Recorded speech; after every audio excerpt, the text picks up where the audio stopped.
Good evening बच्चों। आज हम पढ़ने जा रहे हैं पीरियोडिक टेबल चैप्टर के कुछ reasoning questions on the topic ionization energy.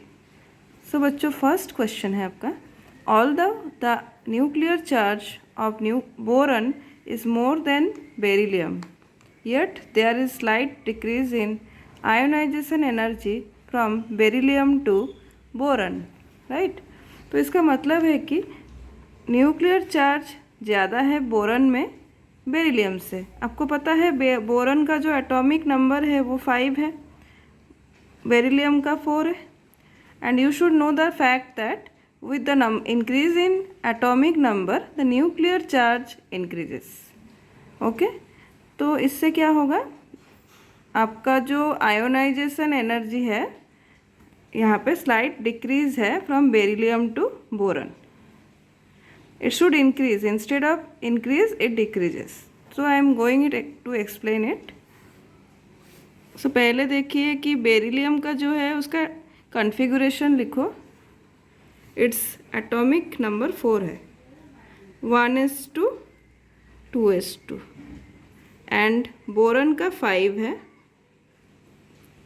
ठीक है, 1s2 2s2 2p1। तो यहाँ पे जो है बोरन, आप देखो in case of boron the last electron goes to 2p orbital. Okay, जो लास्ट इलेक्ट्रॉन है वो 2p में जा रहा है और वो जो है थोड़ा स्लाइटली हायर एनर्जी का है। It is of slightly higher energy, slightly higher energy than 2s। Then जो 2p है वो न्यूक्लियस से दूर है, तो न्यूक्लियर फोर्स उस पर ज़्यादा नहीं पड़ रहा है, so it can be easily removed. तो इसके लिए हमें कम एनर्जी की ज़रूरत होगी। सो इसी कारण उसका जो आयोनाइजेशन एनर्जी है वो लेस है, ठीक है। और एक देखो कॉन्फ़िगरेशन में इसका जो है फुल्ली फील्ड है configuration which is stable, considered as stable, and ये जो है it is not fully filled, so hence it is less stable this configuration in case compared to beryllium. So these the two factors we can tell, जो p orbital में electron जा रहा है that is far away from the nucleus, p orbital in boron is far away from nucleus, so less influence of nuclear charge, easy to remove. Okay, less energy is required, right?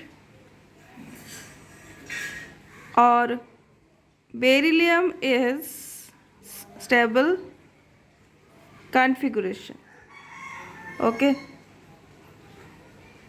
beryllium has stable configuration.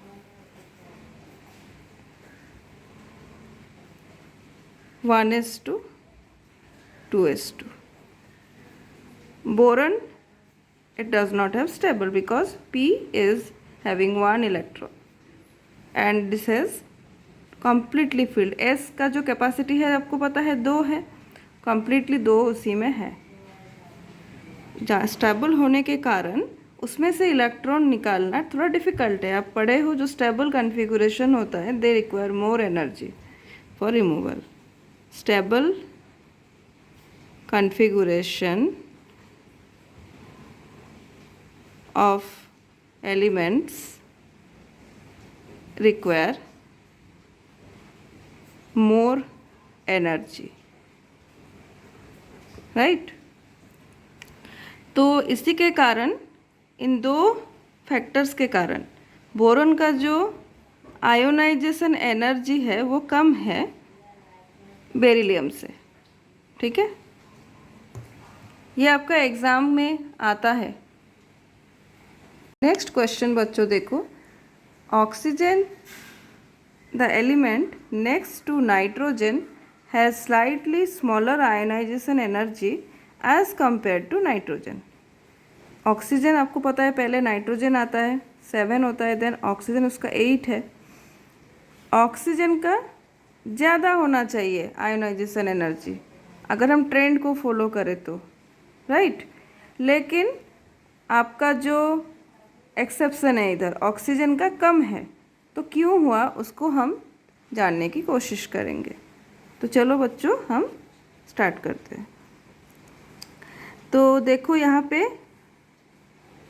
Configuration nitrogen का है 1s2 2s2 2p3। Oxygen का 1s2 2s2 2p4। तो यहाँ पे देखो P में half filled configuration है, half filled configuration, right. यहाँ पे देखो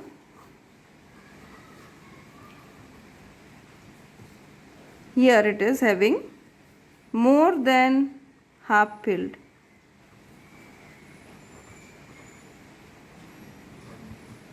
आपको पता होगा कि हाफ फिल्ड जो है स्टेबल होता है than other type of configuration. Half filled and fully filled these are stable, so you require more energy for removal of electron in case of nitrogen।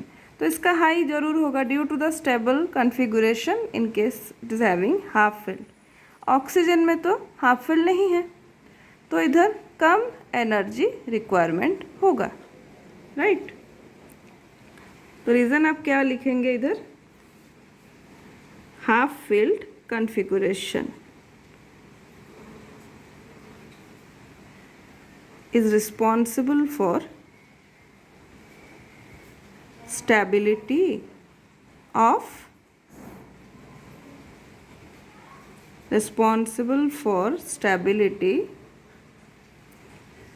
of nitrogen atom। due to stability more energy is required for removal of electron in nitrogen, right. तो आपको समझ में आ गया होगा क्यों nitrogen का ज़्यादा है, ऑक्सीजन का कम आयोनाइजेशन एनर्जी है। नेक्स्ट क्वेश्चन बच्चों, in a period which elements has highest ionization energy and why। एक पीरियड में कुछ एलिमेंट्स हैं, आपका आरंभ होता है अल्काली मेटल्स, एंड होता है आपका नोबल गैस में, तो उनके बीच में कौन सा एलिमेंट का हाईएस्ट आयोनाइजेशन एनर्जी है। तो आपको पता होगा ionisation energy it depends on the configuration pattern. तो नोबल गैस का तो हमें पता है कि पूरा कम्प्लीटली फिल्ड होता है, hence it has high stability, और जिसका हाई स्टेबिलिटी होता है उसका सबसे ज़्यादा आयोनाइजेशन एनर्जी होता है। तो here the answer should be noble gas. Reason क्या लिखना है, completely filled configuration, hence stable.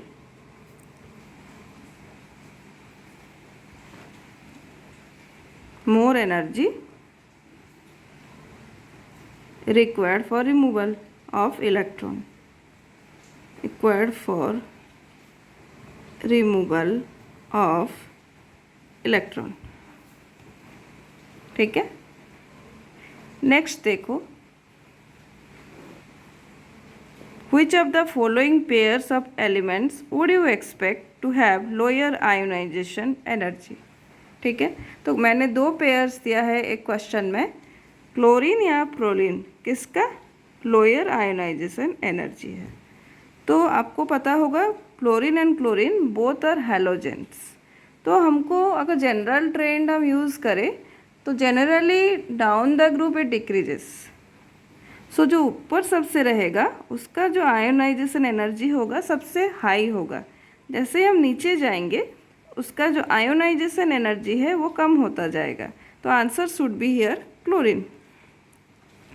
Then chlorine और sulphur, this two elements belong to different groups and chlorine का जो है एटॉमिक नंबर 17 है, सल्फर का 16 है।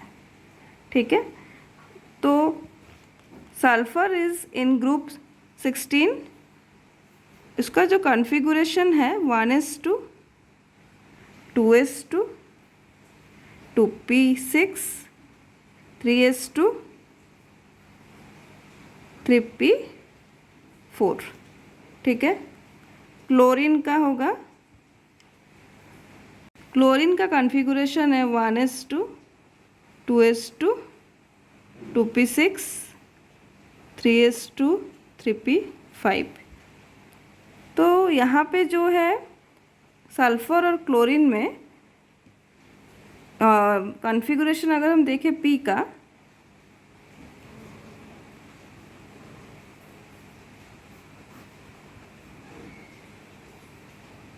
ये आपका पी का कॉन्फ़िगरेशन है। ठीक है, तो जनरली अगर ये दोनों एक ही पीरियड में है, क्योंकि देखो इनका जो हाईएस्ट क्वांटम नंबर है 3 है, so it is having 16, it is 17। So chlorine का ज़्यादा होगा इधर और सल्फर का कम होगा। ठीक है, तो answer here is sulphur lower है।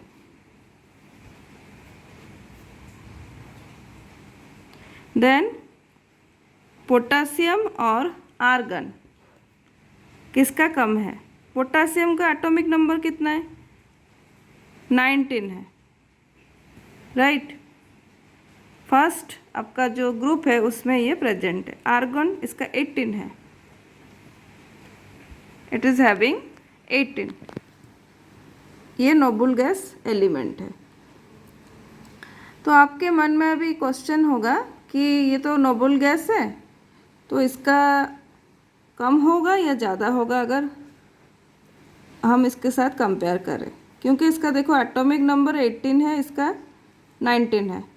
तो जनरली जो रूल है, अगर एटॉमिक नंबर जिसका ज़्यादा होगा उस एलिमेंट का आयोनाइजेशन एनर्जी मोर होगा, द रूल को अगर फॉलो करें।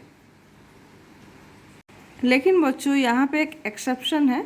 आप याद रखना, आप किसी भी ग्रुप में अगर किसी भी क्वेश्चन में अगर दिया होगा एक आपका सपोज एक नोबल गैस, उसके पहले वाले ग्रुप का और नेक्स्ट ग्रुप का दिया होगा एनी अदर एलिमेंट, तो हमेशा याद रखना कि नोबल गैस का हाई होगा आयोनाइजेशन एनर्जी। तो यहाँ पोटासियम का लो होगा, low ionization energy. Here question is krypton और जेनन। क्रिप्टॉन या जेनॉन किसका आपका आयोनाइजेशन एनर्जी कम है। तो आपको जनरल ट्रेंड पता होगा, down the group the ionisation energy decreases, right. तो नीचे आपका जेनन है, उसके ऊपर क्रिप्टॉन है, तो जेनन का कम होगा। आई थिंक आपको ये क्वेश्चन हेल्प करेगा इस टाइप के क्वेश्चन को सॉल्व करने के लिए। देन नेक्स्ट हम पढ़ेंगे about atomic radius and its types. तो what is atomic radius? And it is defined as the distance from the centre of the nucleus to the outermost shell of electron. तो बीच में क्या होता है बच्चों, न्यूक्लियस होता है एटम के, आपको पता होगा, फिर उसके चारों तरफ सेल्स रहता है। ठीक है, जो लास्ट वाला सेल होगा न्यूक्लियस के बीच से लेकर उस लास्ट वाले सेल तक की डिस्टेंस को हम बोलेंगे एटॉमिक रेडियस। ठीक है, depending upon the type of bonding between the atom, atomic radius का नाम सब असाइन किया हुआ है। Covalent radius, van der Waals radius, metallic radius, 3 type के रेडियस है। मेनली मैं अभी डिस्कस करूँगी covalent radius and van der Waals radius. Metallic radius जो है मैं नेक्स्ट वीडियो में एक्सप्लेन करूँगी। कोवालेंट रेडियस, तो देखो बच्चों यहाँ पे है एटम, 2 एटम मैंने लिए हैं, उनमें कोवालेंट बॉन्ड है, देयर इज़ ओवरलैपिंग, ठीक है। यहाँ पे न्यूक्लियस है बीच में, और उनके बीच के जो डिस्टेंस है उन्हें हम क्या कहेंगे, इंटर न्यूक्लियर डिस्टेंस। अगर उस डिस्टेंस को हम आधा कर दें उसी को बोलेंगे कोवालेंट रेडियस। तो इससे हम डिफाइन अगर करें, 1/2 of the distance between the centre of nuclei of 2 similar atom. तो हम अगर 2 सिमिलर एटम लें, उनके बीच के जो डिस्टेंस है उसको आधा कर दें तो हम उसे कहेंगे कोवालेंट रेडियस। और जो 2 एटम्स है वो बॉन्डेड होने चाहिए सिंगल कोवालेंट बॉन्ड से, ठीक है। तो आई थिंक आपको अभी क्लियर हो गया होगा कोवालेंट रेडियस क्या होता है। नेक्स्ट हम पढ़ने वाले हैं van der Waals radius, 1/2 of the internuclear distance between 2 adjacent atom belonging to 2 nearest neighboring molecules of the substance in the solid state। अगर हम एक सब्सटेंस के सॉलिड स्टेट लें, सपोज मैंने क्लोरीन मॉलिक्यूल लिया, तो ये एक मॉलिक्यूल है, ये एक मॉलिक्यूल है, right. This two have bonded with each other by single covalent bond. तो देखो बच्चों, इन दोनों के बीच को जो गैप है आपको पता है इंटरन्यूक्लियर डिस्टेंस है, उसका जो आधा डिस्टेंस है उसको बोलेंगे कोवालेंट रेडियस, राइट। यहाँ पे देखो सेम कॉन्सेप्ट अप्लाई होगा।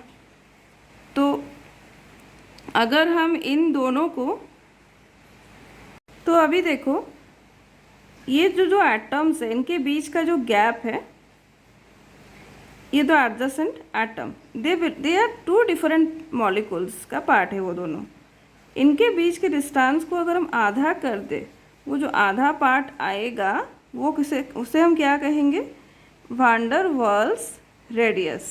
तो I am going to repeat it again. ये 2 एटम सेम मॉलिक्यूल के हैं, क्लोरीन क्लोरीन, देखो this is chlorine molecule, this is chlorine molecule. ये 2 एडजेसेंट एटम है ऑफ द बोथ 2 मॉलिक्यूल्स। उनके बीच का जो डिस्टेंस है उसको हम अगर हाफ कर दें, उस डिस्टेंस को बोलेंगे van der Waal radius. Now it is clear I think. Covalent radius और वैन डेर वाल रेडियस को अगर हम कंपेयर करें तो कौन ज़्यादा है, तो here you can see that covalent radius is less than van der Waals radius.